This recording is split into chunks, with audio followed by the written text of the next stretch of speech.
He knew it was the end. Hulk Hogan's final message 24 hours before he died will leave you speechless.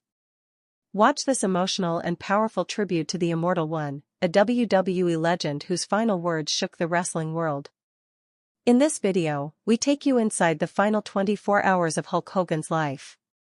From his last video message to the chilling clues he may have known his time was near, this tribute explores the man behind the legend. Heartfelt, emotional, and raw, this is the farewell fans never expected. Whether you're a lifelong Hulkamaniac or a new fan, this story will stay with you. What if I told you, the man who once told millions to train, say their prayers, and believe in themselves, somehow knew that his time was almost up? What if, in the final hours before his death, Hulk Hogan, the Immortal One, left us a message not filled with glory or bravado, but with something far more human and haunting? This is the story of a final goodbye. A farewell that wasn't announced by WWE pyrotechnics or fanfare, but quietly captured, a grainy video message, shared from a hospital bed, sent to someone close, just 24 hours before everything changed. And in that video, was a moment that stopped hearts. Because Hogan wasn't performing. He wasn't flexing or grinning or calling out to the Hulkamaniacs. No. This time, he looked straight into the camera with tired eyes, cracked lips, and a tone that carried the weight of a lifetime. And what he said? You'll never forget it. As news broke across the world that Hulk Hogan, the man who was professional wrestling for a generation, had passed away, fans were devastated. But for those who had seen that final video, for those who heard the slight shake in his voice and the uncharacteristic stillness in his posture, something felt different. Chilling, even. Because it was as if, he knew. He knew he was saying goodbye. For decades, Hulk Hogan was the embodiment of strength. The yellow and red. The bandana. The ripping shirt. The finger-pointing, crowd-stirring, larger-than-life hero of millions. Children across the world flexed their arms in front of mirrors, hoping to be like him. Adults hung on to every promo, every comeback, every WrestleMania moment. He was more than a wrestler, he was a movement. But time, as it does to all legends, started to weigh heavy on the Hulkster. In the final years of his life, behind the sunglasses and signature mustache, the toll of decades in the ring began to show. Multiple back surgeries, hip replacements, lingering pain, and the emotional wounds of lawsuits, betrayals, and personal tragedies left a different kind of mark. Yet through it all, Hogan kept moving. Kept smiling. Kept showing up to conventions, to interviews, to special appearances, because that's what heroes do. But something changed in those final weeks. Close friends began to notice. The Instagram posts slowed. His messages became more reflective. Longtime WWE colleagues received unexpected phone calls, not to reminisce about WrestleMania, but to say things unsaid. Thank you, brother. I love you, man. You always had my back. Words that carried finality. And then came the video. It wasn't meant to go public.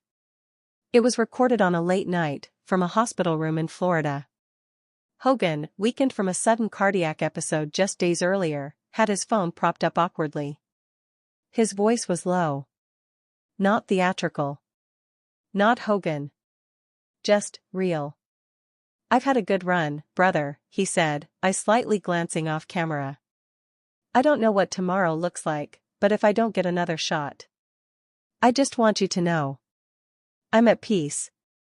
That sentence, I'm at peace, shook the man he sent it to. Because Hulk Hogan, for all his legacy, had spent years fighting. Fighting to stay relevant. Fighting to protect his brand. Fighting his own body. But here, in this final message, there was no fight. Just acceptance. Less than 24 hours later, Hulk Hogan was gone. The world erupted. WWE posted their tribute. Wrestlers across generations tweeted their heartbreak. From Ric Flair to The Rock to John Cena, the memories flooded in. News anchors revisited his career. Documentaries were rushed into production. But one detail was kept quiet, that final video. That moment that felt like prophecy. Was it intuition? Was it Hogan's own body giving him the final signal? Or had he simply made peace with the inevitable long before the rest of the world did? The hospital staff recalled him as gracious, warm, and joking even in pain. A nurse who had no idea who he was until someone explained it said, he was gentle. You could tell he had seen the world, but there was a sadness there too. Perhaps that sadness wasn't just about mortality, but about how much of his life had been lived in the spotlight, and how little space there was left for the man behind the legend. Because while the world knew Hulk Hogan, not many truly knew Terry Bollea. And Terry, the man who grew up a shy kid in Tampa, who picked up a bass guitar before a wrestling belt, who battled with loss, with divorce, with scandal, was the one recording that video. Not the wrestler. Not the icon. Just the man. He knew his legacy would live on. But legacies don't hold your hand in the hospital. They don't whisper comfort when the monitors beep louder and your breaths get shorter. Only truth does. And in that truth, Hulk Hogan found peace. The final hours weren't loud. They weren't filled with the chaos of fame. They were quiet, with a few family members by his side. A hospital chaplain stopped by. Prayers were said. And sometime in the early hours, as the Florida sky still clung to night, he slipped away. No cameras. No promos. No audience. Just silence. But that silence speaks louder than any roar from a WrestleMania crowd. Because it tells us that even the immortal has to say goodbye. And sometimes, the greatest strength is letting go. His final video wasn't just a message to one friend. It was, in spirit, a message to all of us. To the millions who grew up idolizing him. To the fans who wore the colors, chanted his name, and believed in the power of Hulkamania. He was telling us, it's okay. The fight is over. And he's proud of the journey. Now, all that remains is the legacy. The matches. The memories. The unforgettable voice shouting, "Whatcha gonna do, brother?" The way he inspired kids to dream. The way he made men feel like heroes. The way he stood, proud and strong, through decades of highs and lows. And that legacy? It didn't die in that hospital room. Because every time a child watches an old clip and flexes their arms. Every time a fan wears the red and yellow to a wrestling show. Every time someone says, say your prayers and take your vitamins, Hulk Hogan lives. But that final message. That sacred, whispered goodbye, will forever echo. He knew. He knew. And in knowing, he gave us one last gift, the chance to say goodbye not just to the hero, but to the man. In the hours after his passing, a strange stillness fell over the wrestling world. Not silence, exactly, but a kind of reverence. A collective pause. As if even the squared circle itself had bowed in mourning.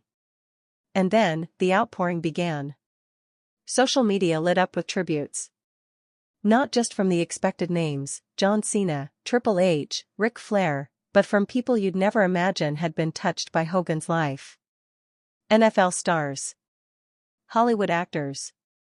Musicians. Political figures. Even former critics paused to acknowledge what had been lost. But there was something different about this wave of grief. It wasn't just sadness, it was a stunned kind of gratitude.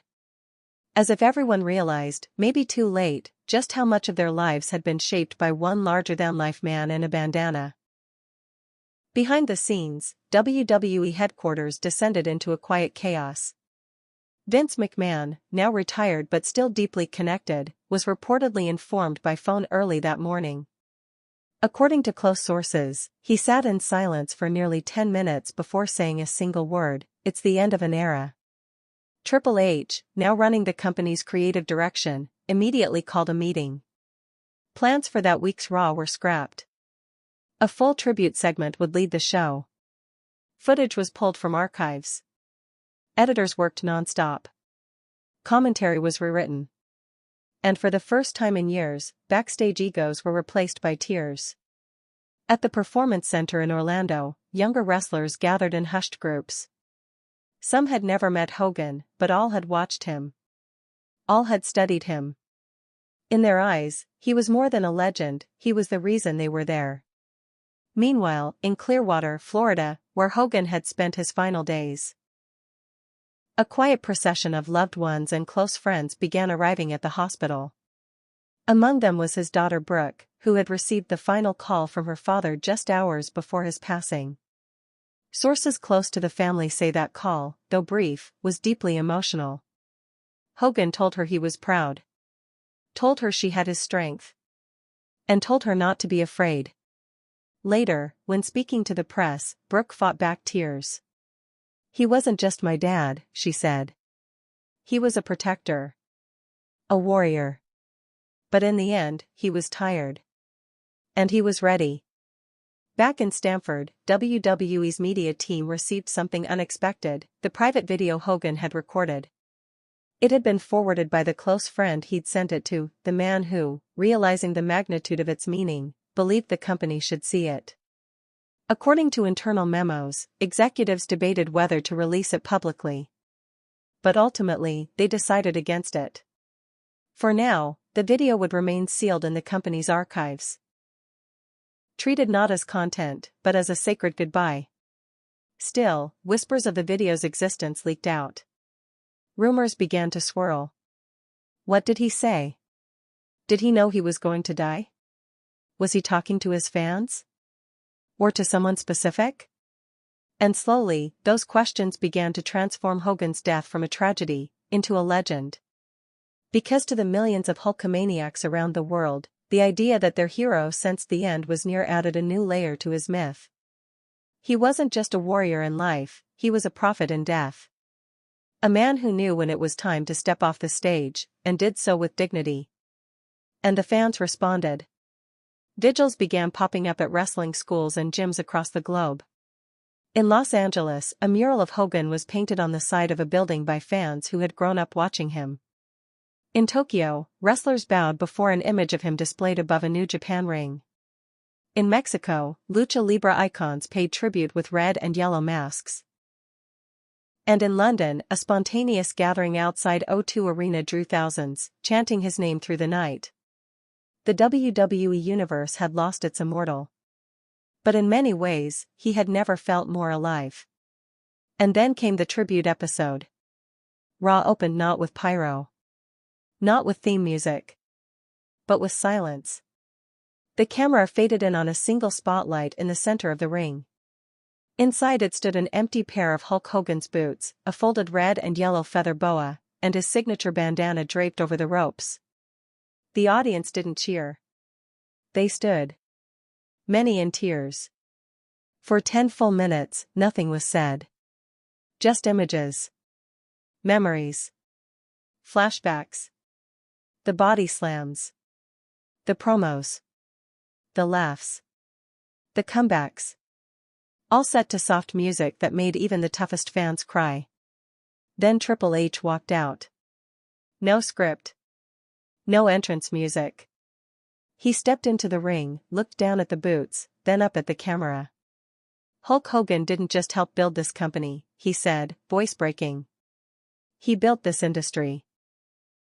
He went on to describe a man who was complicated, human, flawed, but undeniably iconic. There is no WWE without Hulk Hogan, he said. There is no WrestleMania. No red and yellow. No immortal legacy. And finally, he revealed something that few outside the inner circle knew.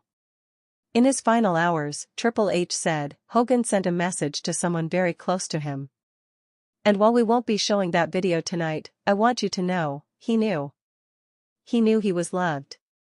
He knew his fight was over. And he wanted to thank you.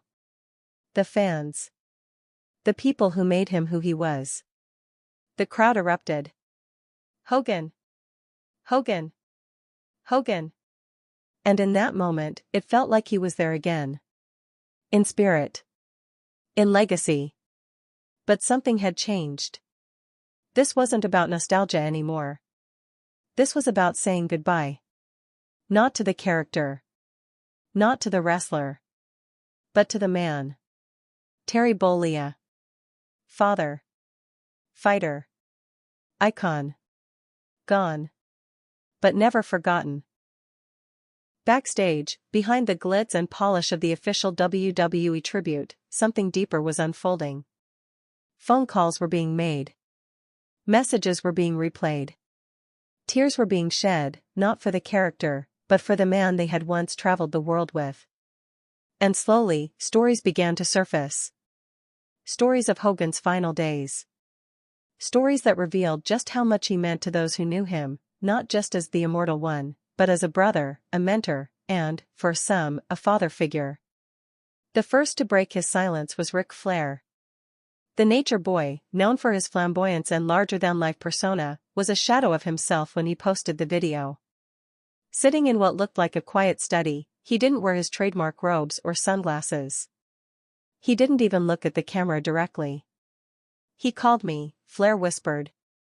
2 nights before he passed. "We didn't talk about wrestling. We didn't talk about the glory days. He just said, 'Thank you for being my brother. I'm tired, Rick. But I'm good with God now.'" Flair paused, tears welling in his eyes. And then he said something I'll never forget. "When the crowd stops cheering, I'll still hear your voice." That moment shattered millions watching online. Because it reminded them that behind every iconic promo, every unforgettable entrance, was a man who, at the end of it all, just wanted to be remembered by the people who stood beside him in the trenches. Then came The Rock's tribute. He posted a long message to Instagram, alongside an old photo of himself as a teenager, standing backstage with his father Rocky Johnson and a smiling, muscle-bound Hulk Hogan. "He was the first to ever tell me I'd be world champion one day," Dwayne Johnson wrote. "He told me, 'Brother, the business needs you. But stay humble. That's what lasts.'" But it wasn't just a tribute. It was a confession. "I spoke to him last week," Rock continued. "He said something strange. He said, 'I think I've wrestled my last match, even if it's in my mind. I think I'm finally ready to let go.' I thought he meant retirement.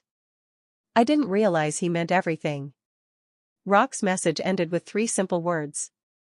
"Rest easy, brother." But the tributes weren't limited to just words. Stone Cold Steve Austin, one of Hogan's greatest successors in the WWE spotlight, flew to Clearwater the day after the funeral announcement. According to those close to him, Austin sat alone in front of Hogan's old beach house for nearly an hour, drinking a single beer, then placing the empty can on the doorstep before walking away. A quiet salute from one icon to another. In an interview later that week, Austin spoke for the first time. "He paved the road I walked on. He made this business larger than life. And when I met him the first time, I thought, damn, that's really Hulk Hogan. But by the last time I saw him, I realized, I wasn't saying goodbye to Hulk Hogan. I was saying goodbye to Terry. And that hurt more than I thought it would." For many of these men, so often cast as titans in the ring, the grief was surprisingly soft. Gentle. Vulnerable. It caught them off guard. Because Hogan had always been there. Through every evolution of WWE. Through every Monday Night War, every WrestleMania milestone, every locker room transition. He was the constant. And now, he wasn't. Even Shawn Michaels, who had once shared a rocky relationship with Hogan due to their backstage tensions, broke character entirely. We butted heads. That's no secret. But in this business, real recognizes real. And Hogan was the realest of the real. He paused. "We talked a few weeks ago." I could hear it in his voice. The weight. The peace. The fear, too, but mostly the peace. He asked me to pray for him. I told him I already had. In quiet corners of the wrestling world, the stories continued to emerge. Undertaker reportedly broke down in tears during a private WWE Zoom memorial. According to someone present, he said just one sentence before logging off. "There will never be another." And then, perhaps most heartbreakingly, John Cena, known for his composure and PR-polished interviews, posted nothing for 2 days. When he finally did, it was a black and white photo of Hogan backstage, taken years ago. No caption. No hashtags. But in a follow-up interview days later, Cena revealed what he had been doing. "I watched the video," he said. "The final one. Someone close to him showed me. I don't think I was supposed to see it. But I did. And when I tell you it was the most human I've ever seen him, I mean it." He looked tired. But proud. And the last thing he said in that message was, "Tell them I'm not afraid anymore." Cena paused, visibly emotional. "That's when I knew the world had lost something bigger than wrestling. We lost someone who spent his whole life carrying the weight of being a hero, and finally let himself be human. And the fans felt it, too." In forums, on YouTube, on TikTok, fans began sharing their Hogan stories. Some posted photos of old action figures. Others posted home videos from 1990s wrestling conventions. One user posted a message that went viral. "He made me believe in myself when no one else did. I was 9. My dad had just left. I watched Hogan every week and he made me feel strong. Like I mattered. I never got to meet him. But I hope he knows he saved me." These weren't just wrestling fans. They were people whose childhoods, whose memories, whose identities had been shaped by this towering figure in red and yellow. And now, across the world, in every language and every age group, they were mourning a man who had done what few ever could, become immortal in the eyes of the people. But in the end, Hogan didn't want to be remembered for the matches or the merchandise. He wanted to be remembered for the moments. The hugs after the camera stopped rolling. The handshakes backstage with new wrestlers. The late-night phone calls with old friends. The kids whose dreams he helped ignite with a smile and a few words of encouragement. He didn't want to go out in a blaze of glory. He wanted to go out with gratitude. And that's what the video captured. Not a man clinging to his legacy. But a man letting go, with grace, with strength, and with love. He looked into that camera, knowing it might be his last message to the world, and chose peace. And in doing so, he gave us a final gift. Not a match. Not a promo. But a goodbye. A quiet, powerful, unforgettable goodbye. And now, as fans replay his greatest moments, as arenas dim their lights and superstars lower their heads, as the business he helped build continues without him, one thing remains certain. Hulk Hogan may be gone. But the echoes of his voice, the spirit of his fight, and the power of his presence will live forever. Because legends may fade. But immortals never die. The world had mourned. The tributes had poured in. The tears had fallen. But now, WWE was faced with one final question. How do you honor a man who was professional wrestling? The answer, it turns out, wasn't simple. Because Hulk Hogan wasn't just a superstar. He wasn't just a name etched into the Hall of F.